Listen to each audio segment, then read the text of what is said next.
De terrorismos a terrorismos. 29. El infierno nuclear. Complots. Praxis preferente del poder. Conspiraciones del capital poder.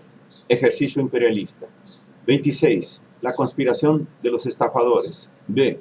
Parte 4. Esta es una obra del maestro Héctor Alejandro Mora Gallardo. El engendro. La criatura de la isla Jekyll. Desde fines del siglo XIX había una relación entre la banca inglesa y la norteamericana, jugando en aquel entonces con la especulación de bonos argentinos, que llegaron a atraer casi la mitad de las inversiones británicas en el exterior.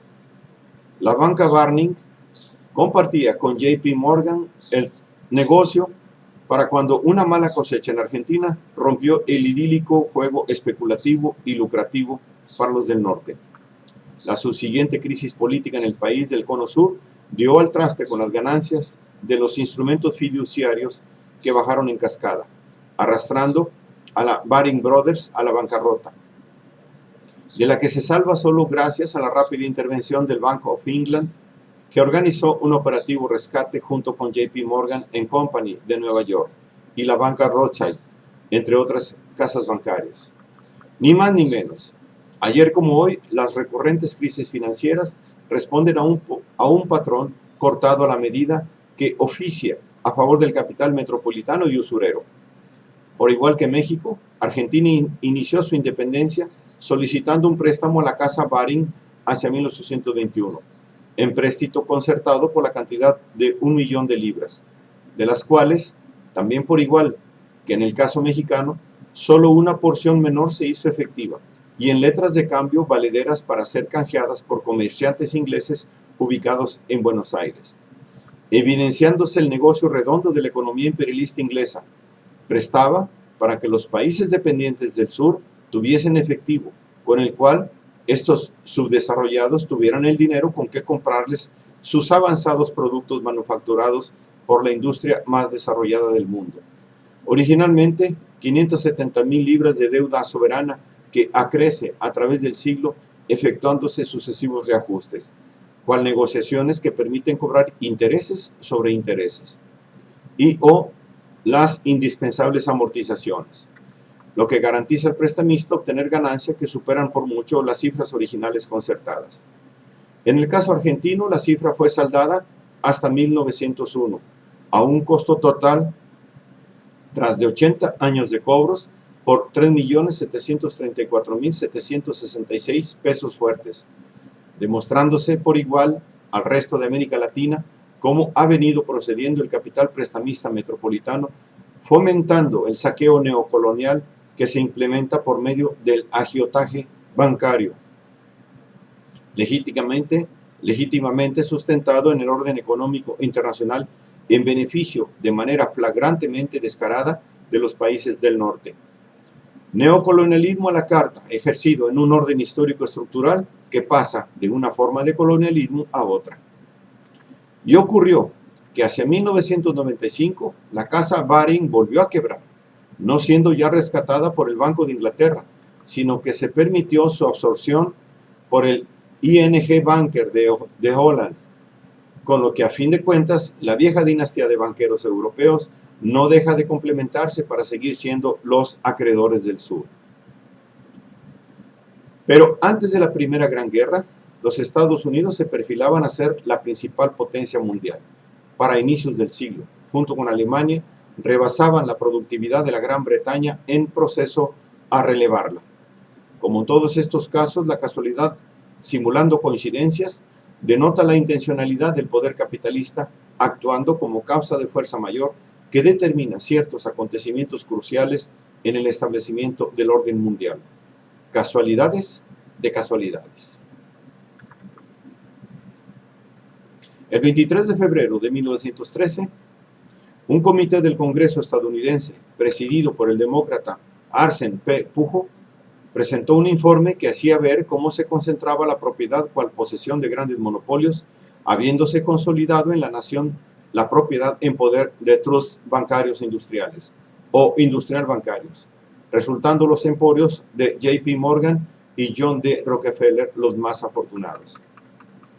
La ironía del caso radica en que a consecuencia del informe y de la noción inducida de que un banco central controlaría el caos monetario, se da paso a la aprobación del sistema de reserva federal, Federal Reserve Banks, junto a las leyes antitrust, las que resultarían inicuas en su cometido, mientras que la Reserva Federal fungiría como un sistema efectivo para controlar el circuito monetario financiero, pero habría de advertir a favor de quién. El informe del Comité Pujo refería tanto la concentración como el control de los flujos monetarios y del crédito en la ciudad de Nueva York, la que junto con Chicago y San Luis hacían las veces de capitales del capital. A efectos de la disposición de la ley bancaria, tenían potestad para concentrar la mitad de las reservas de otros 47 bancos, también de reserva. De manera tal que la concentración de capital dinero en pequeños grupos era ya un hecho, cuando que hacia 1911 los flujos monetarios efectuados en Nueva York fueron el 21.73% del total nacional, sin incluirse la cantidad desconocida de recursos poseídos por los emporios privados, siendo que en los registros totales del sector monetario neoyorquino, las 20 más grandes firmas poseían un 42% del total. Porcentaje en raudo incremento, puesto que en 1906 estos mismos marcaban el 38% y en 1901 el 34%. Era claro que las fusiones en el sector financiero causaban tal concentración monopólica procurada por las grandes empresas o emporios financieros ya consolidados y en franca etapa de crecimiento, en lo que el gran capital se va comiendo los pequeños y medianos negocios a su conveniencia, ocurriendo que la correlación de bancos y compañías de crédito, supuestamente en competencia, en realidad operaban de manera mancomunada mediante un sistema de engranaje entre los directivos. Sucediendo que la fórmula preferente de concentración capitalista acaecida se daba por medio de la administración incidente de los banqueros prominentes en empresas productivas, de ferrocarriles y agrupaciones comerciales y de servicios, ejerciendo la dirección de los trusts como socios capitalistas mayoritarios que los incorporaban a sus holdings, lo que conseguían a consecuencia de financiarlos, proporcionando las cantidades monetarias requeridas para el desarrollo de tales empresas, adquiriendo con ello el derecho de participar en las decisiones de sus políticas financieras y de negociación. Proceso que coronaba con la compra de las emisiones de valores de las grandes compañías interestatales, respaldados por acuerdos de reciente estipulación, llamados a veces de ética bancaria, cuyo efecto ha sido el de acabar realmente con la competencia entre dicha casa de banca, bancos y compañías de crédito para la obtención de transacciones o para la compra-venta de grandes emisiones de dichos valores. Como se ve, eufemismos sobran. El lenguaje del capitalista es un contrasentido, mera retórica encubridora, ética bancaria de la concentración monopólica. A la sazón y en resultas de lo cual, J.P. Morgan, First National Bank de Nueva York, National City Bank, también neoyorquino, junto a la Kuhn Lowe Company, se hacía notar como emporios neoyorquinos que encabezaban la concentración nacional de capitales, sin entrar en números parciales, pero haciendo notar que los fondos de J.P. Morgan son desconocidos. El total calculado del triunvirato ya lindaba los 632 millones de dólares, aparte de los recursos particulares de los señores Morgan, Baker y Stillman.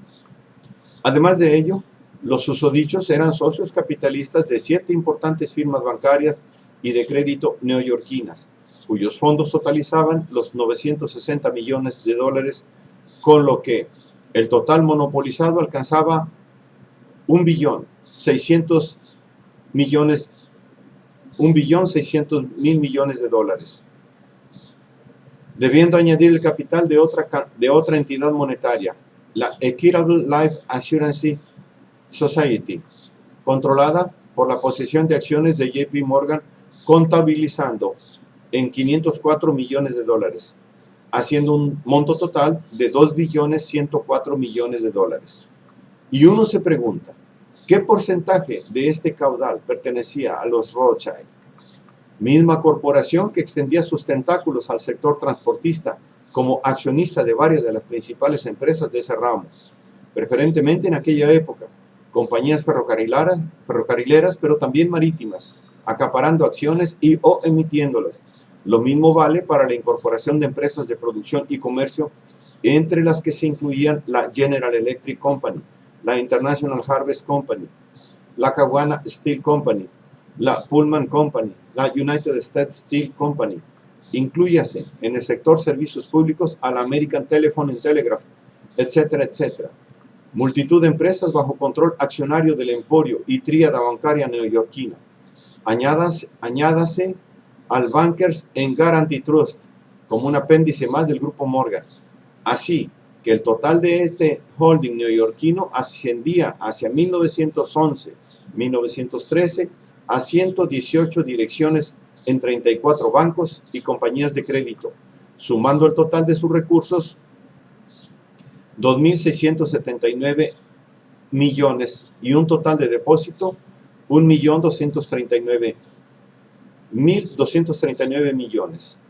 30 direcciones en 16 compañías de seguros cuyos activos son de 2.293 millones. En total, 341 direcciones en 112 corporaciones que poseen una totalidad de recursos o capitalización de 22.245 millones de dólares, en lo que los miembros de la firma JP Morgan Company ejercen 72 direcciones en 47 de las corporaciones más importantes, mientras que los miembros de la familia Baker del First National Bank de Nueva York ejercen 46 direcciones en 37 de las corporaciones más importantes, y James Stillman, Frank A. Vanderbilt, Samuel McRoberts y J.T. Talbert, W.A. Simon eran magnates que ejercen 32 direcciones en 26 de las corporaciones más importantes, lo que para los miembros de este grupo hace un total de 150 direcciones en 110 de las corporaciones más importantes, conformando así el más grande corporativo financiero e industrial de los Estados Unidos y probablemente ya del mundo, demostrando en su caso la preeminencia del capital bancario absorbiendo empresas de producción, comercio y servicios con profusión. El dominio, el beneficio y la prepotencia, el agandalle en sí de la élite empresarial estadounidense no es algo novedoso. Sépase que Andrew Carnegie, hacia el año de 1900, ganó él solo 23 millones de dólares sin tener que pagar impuestos sobre la renta, lo que entonces estaba declarado como anticonstitucional por la Suprema Corte. Para 1900, el 1% de la población era dueña de más riqueza a nivel nacional que el 99% restante. En 1910 se estimaba que 70 norteamericanos poseían cada uno 35 millones o más, igual que un 16avo de la riqueza producida a nivel nacional. Fue la época de la creciente de los monopolios, de las compañías exitosas que afianzaban su desarrollo absorbiendo pequeñas o medianas empresas y o fusionándose con otros pesos pesados, habiendo hacia 1904 318 trusts industriales con un capital combinado de cerca de 7 billones de dólares, representando la fusión de más de 5.300 plantas industriales. En ese año las corporaciones controlaban 2/5 partes de toda la producción fabril y en 1910 6 grupos corporados interconectados controlaban el 95% de las vías de ferrocarril. La asociación Morgan-Carnegie, que termina en compraventa, tipifica la fusión que constituye a los grupos monopólicos, relacionando al gran capital industrial con el financiero. Por su parte, se hacían sentir las empresas de John D. Rockefeller, incluida su Nuclear Standard Oil Company, que a la sazón concentraba el 84% de la producción nacional de petróleo y controlaba el 90% del mercado de exportación.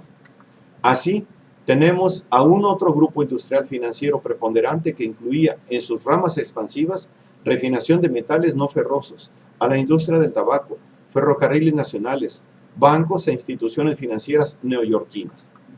Para cuando el grupo Morgan venía a ser la corporación monopólica por antonomasia, representativa del dominio económico-político que ejercen los grandes trusts partiendo del sector bancario hacia el industrial, mientras que el trust inicial edificado por John Rockefeller, va en un sentido preferente de las industrias que se refuerzan con la necesaria inclusión de un sector financiero propio, dando paso a fundar el grupo Chase Manhattan Bank. Así, en 1913, la red financiera de la Casa Morgan mantenía el control de 341 corporaciones por medio de 112 bancos, ferrocarriles e industrias manufactureras, valuado todo en más de 22 billones de dólares. Por su parte, el monopolio de la industria petrolera permitió a la Standard Oil Company, New Jersey, obtener utilidades muy elevadas. En el periodo de 1896 a 1906, logró una tasa de utilidades que fluctuó entre el 48.8% y el 84.5% anual, habiendo repartido dividendos de un 39.7% total en promedio. Para cuando el dominio de los monopolios, empleando avances tecnoindustriales por ellos mismos estimulados, implementaba la revolución científica, que como una segunda revolución industrial hacía avanzar de manera cuantitativa la productividad, apareciendo principios tecnocráticos que pretendían regular a la sociedad en base a una metodología científica apegada al sistema productivo, lo que bajo parámetros capitalistas conduciría hacia un mundo mejor. La nueva racionalidad economicista regularía la producción, ya no más crisis inflacionarias o deflacionarias, conduciría a salarios más elevados y a un mercado de trabajo más estable. Un pueblo feliz, productor y consumidor a la vez, sería su resultado.